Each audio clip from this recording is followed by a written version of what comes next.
we once again find ourselves back here in the kitchen, ready to talk about some coffee. It's been a while, but like I said, it's been really, really hot, and my mood to drink hot coffee in this heat is exponentially lower, especially this year. But a friend of mine presented me with a recipe that sounded way too interesting to pass up. But it presented itself with a couple of challenges. Now, I've talked about it a couple of times before, but I do not like chocolate. I have a specific reason for it, which I will link somewhere in this video if you're interested into it. But there's a good reason why I don't like chocolate, I promise. And I understand that it's one of the most popular sweet treats on the planet. But, again, I have a good reason for it. Time has passed since that incident, and I'm able to tolerate it a little bit better than I was before, but it's still not exactly my favorite thing on the planet. But there's another problem, and that is I live in extreme heat.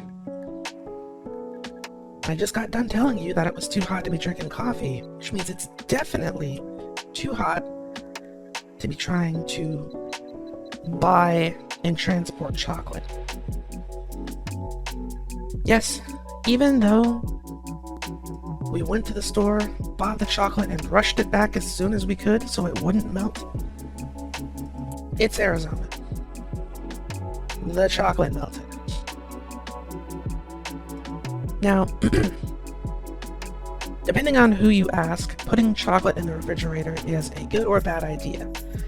I was told that once you put chocolate in the refrigerator, when you take it out, you have to eat it immediately because something about its composition makes it start to melt. So you can't really treat it the same way as before. Which basically meant that when I took the chocolate out of the fridge and put it in my cup, I had very, very little time to complete the drink before the chocolate started to gooify. Anyway, this is a long-winded way of saying that I couldn't make it look pretty. Sorry. I was trying my best to make it look a little bit presentable, because I know that if this is served in a cafe, then it's probably going to have to look a whole lot better than, well, this. But I'm getting ahead of myself. This very interesting coffee recipe called for dark chocolate or milk chocolate in a cup with, get this, of all things, maple syrup. Then you add in your coffee, and you can either drink it that way, or you can add in steamed cream, steamed milk. These are all things that I'm able to acquire, so I decided to give it a shot, starting with milk chocolate. Unfortunately, I wasn't able to find any dark chocolate, and I know better than to use baker's chocolate. So, right now we only have milk chocolate. I got it in my cup, I added in a syrup, and I know that it does look like there's a lot of syrup in there, but this is a very, very large cup. I don't drink from sippy cups. It's very proportionate. I'm not trying to die of a sugar coma.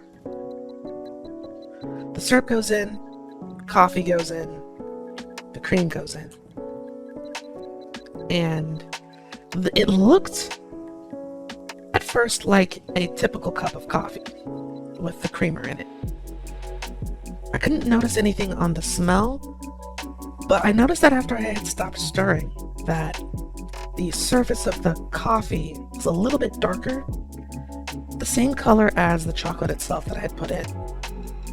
Now, at first I thought that this meant that the chocolate hadn't dissolved. Maybe my coffee wasn't hot enough or something? But I stirred around and tried to spoon out any chunks or see if there was any chocolate stuck to my spoon, and there wasn't. So, whatever it was, I wasn't going to worry about it too much. I was told to use a dark brew, which I did. No fancy flavors on this, just a very simple Colombian dark roast coffee. And drinking it almost immediately reminded me of a less sweet, less sugary cocoa.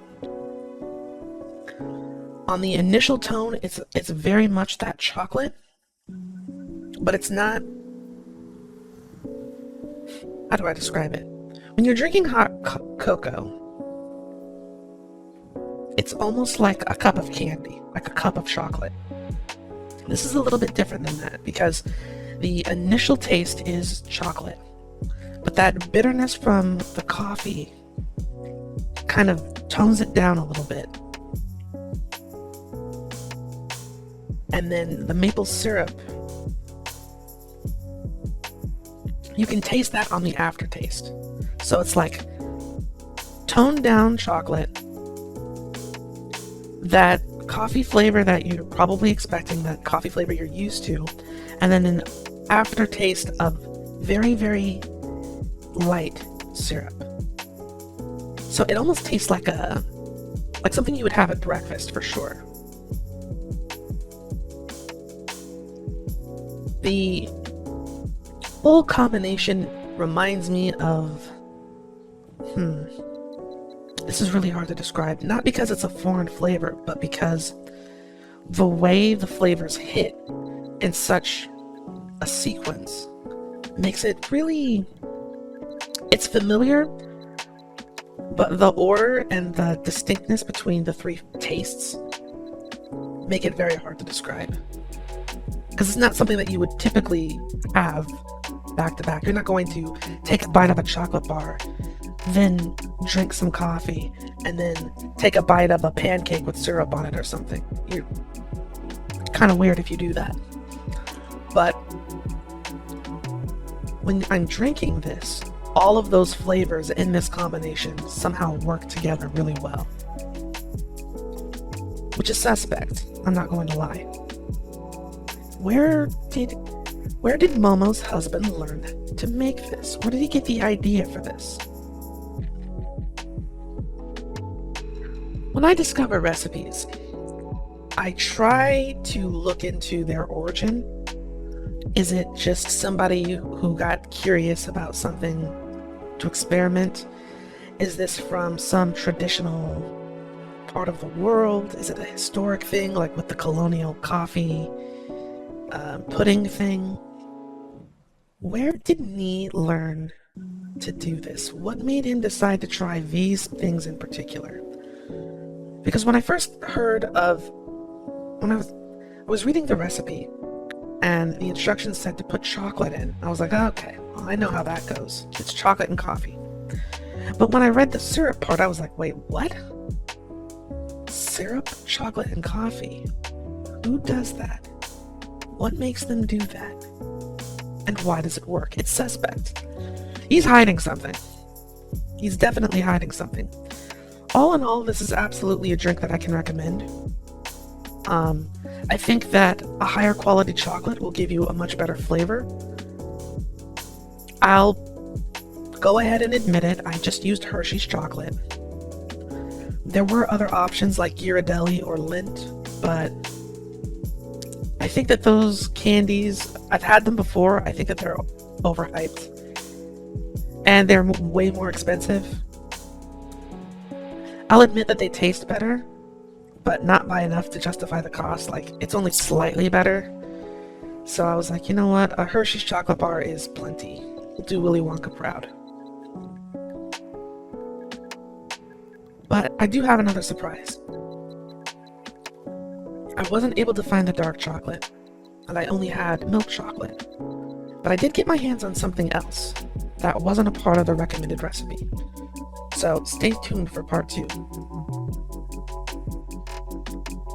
If you happen to give this drink a try, let me know what you think about it down in the comments below. It's a drink that's made with common ingredients, so it should be pretty easy for you to make. Also, if you think the ingredients are a little bit strange, what would you try instead? Would you replace anything? I want to hear about it. As always, thank you so much for watching, and I'll see you all in another video.